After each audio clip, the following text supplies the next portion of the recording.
नमस्कार दोस्तों। कहते हैं कि पूत के पांव पालने में ही दिख जाते हैं। यह बात शायद अन्ना हजारे जी पहले ही समझ गए थे, इसलिए उन्होंने पहले ही केजरीवाल का साथ छोड़ दिया। आज की इस वीडियो में मैं आपको कुछ ऐसे फैक्ट बताऊंगा जो आपको भी सोचने पर मजबूर कर देंगे कि यह कैसी राजनीति है। जिसके विरुद्ध था युद्ध उसे हथियार बनाकर क्या पाया, जो शिलालेख बनता उसको अखबार बनाकर क्या पाया। आम आदमी पार्टी के संस्थापक मेंबर से लेकर कई नवनिर्मित विधायक मंत्री तक केजरीवाल जी का साथ धीरे धीरे छोड़कर चले गए। अन्ना हजारे जी तो पहले ही आंदोलन से निकल गए थे, क्योंकि वह जानते थे कि जिस कांग्रेस के विरोध में आंदोलन था, जिस शीला दीक्षित के खिलाफ 8000 पन्नों के सबूत थे, उन्हीं के साथ तो मिलकर केजरीवाल जी ने सरकार बना ली थी।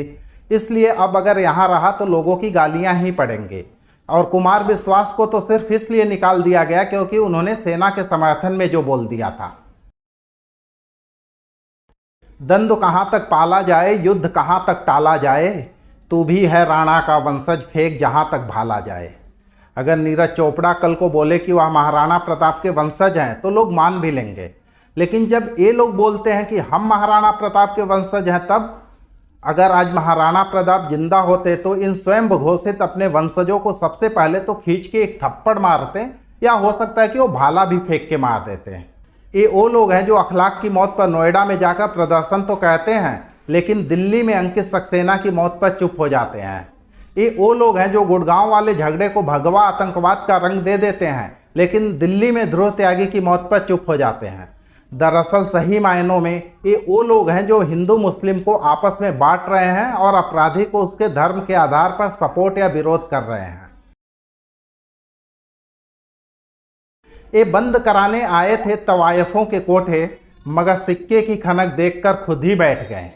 भ्रष्टाचार के खिलाफ उठे जन आंदोलन से उपजी आम आदमी पार्टी, जो भ्रष्टाचार से आर पार की लड़ाई लड़ना चाहती थी, उस आम आदमी पार्टी के बड़े बड़े नेता मिनिस्टर आज खुद ही भ्रष्टाचार के कारण या तो जेल में हैं या तो जेल में जाने वाले हैं। अगर हम बात करें सत्येंद्र जैन की, या हम बात करें मनीष सिसोदिया की, हम बात करें दिल्ली में शराब घोटाले की, या हम बात करें स्कूलों के कमरे बनवाने की घोटाले की, हर जगह कहीं ना कहीं से आम आदमी पार्टी का ही नाम निकल के सामने आ रहा है। दिल्ली के स्वास्थ्य मंत्री सत्येंद्र जैन से लेकर पंजाब के स्वास्थ्य मंत्री विजय सिंगला तक भ्रष्टाचार के आरोपों में घिरे पड़े हैं। इसके अलावा दिल्ली के कानून मंत्री जितेंद्र सिंह तोमर की फर्जी डिग्री से लेकर संदीप कुमार के यौन शोषण तक, सोमनाथ भारती के अपनी बीवी को कुत्तों से कटवाने से लेकर निशा सिंह द्वारा दंगे करवाने तक कई सारे दागी चेहरे आम आदमी पार्टी से जुड़े हुए हैं। वैसे तो अपने सभी विधायकों की जांच करवाकर खुद ही ईमानदारी का सर्टिफिकेट बांटने वाले अरविंद केजरीवाल जी से जब लोग इनके बारे में सवाल पूछते हैं तो इनका एक ही जवाब होता है कि ये सब तो बीजेपी का किया हुआ है। अभी हाल ही में दिल्ली के शराब घोटाले के बारे में अगर देखें तो समझ में आएगा, जहां पहले एक बोतल पर सरकार को 350 रुपये की कमाई होती थी, वहीं नई पॉलिसी आने के बाद एक बोतल पर 350 रुपये की बजाय सिर्फ 9 रुपये सरकार की कमाई होती है। बाकी पैसा उस रिटेलर को मिलने लगा जो शराब बेचता था। आखिर सरकार उस रिटेलर पर इतनी मेहरबान क्यों हो गई? क्या ये लोग जनता को पियक्कड़ बना रहे हैं? अगर पैसा ही कम करना था तो पेट्रोल डीजल से टैक्स हटा देते, जनता दुआएं भी देती और वोट भी। आपकी क्या राय है, एक बार नीचे कमेंट में जरूर बताइए। बीजेपी केस बंद करवाने के एवज में मुझे पार्टी छोड़ने को कह रही है, साथ ही मुझे सीएम पद का ऑफर दे रही है। मेरे एमएलए को 20-20 करोड़ में खरीदा जा रहा है। ऑपरेशन लोटस सक्सेस नहीं होने दूंगा। अरे क्या है बे, क्या है? क्या तुम बताओगे कि तुम्हें यह ऑफर किसने दिया? कॉल डिटेल कोर्ट में साझा करोगे?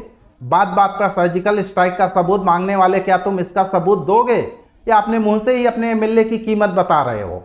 लेकिन इसका कोई सबूत नहीं दे सकते हैं ये लोग, क्योंकि इनका मकसद ही है झूठ के कागज का महल बनाना।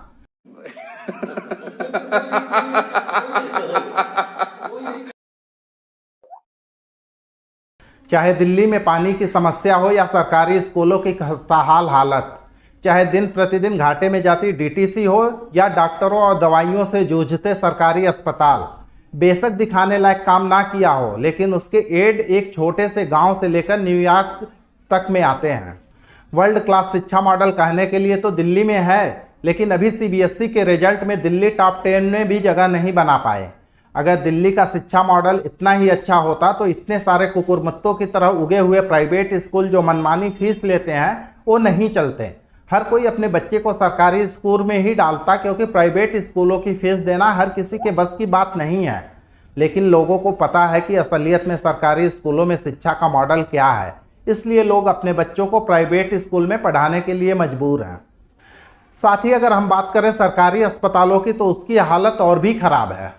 अधिकतर अस्पतालों में डाक बाइट तक के इंजेक्शन उपलब्ध नहीं है। अपने सरकारी अस्पताल पर तो इन्हें इतना भरोसा है कि मनीष सिसोदिया जी भी अपना इलाज प्राइवेट हॉस्पिटल में जाकर करवाते हैं। देश की राजधानी दिल्ली के सरकारी अस्पतालों में कहीं डॉक्टर उपलब्ध नहीं है तो कहीं पर दवाइयाँ उपलब्ध नहीं है। दिल्ली कैंसर हॉस्पिटल में तो MRI की मशीन तक उपलब्ध नहीं है। लेकिन सरकार की नज़र में सब चंगा है का एड अखबारों में खूब आते ही रहते हैं। और अच्छा, इस एड का भी बड़ा फायदा है। क्या है कि मीडिया को तो एड के नाम पर पैसा मिलता है, तो मीडिया वैसे भी इनके खिलाफ कुछ नहीं बोलेगी, और छोटे छोटे गांव में प्रचार भी उस एड से हो जाते हैं, तो वहां भी अपना एक बेस बना लेते हैं। दोस्तों, आज के इस वीडियो में बस इतना ही। आपकी क्या राय है नीचे कमेंट में ज़रूर लिखिए। साथ ही अगर आपने चैनल को सब्सक्राइब नहीं किया है तो आप चैनल को सब्सक्राइब कर लीजिए। इसके अलावा बेल आइकन को भी दबा दीजिए, जिससे मेरी और भी वीडियो की नोटिफिकेशन आपको मिलती रहे। इस वीडियो को साथ में लाइक कर दीजिए और इस वीडियो को अपने दोस्तों के साथ शेयर कीजिए। नमस्कार।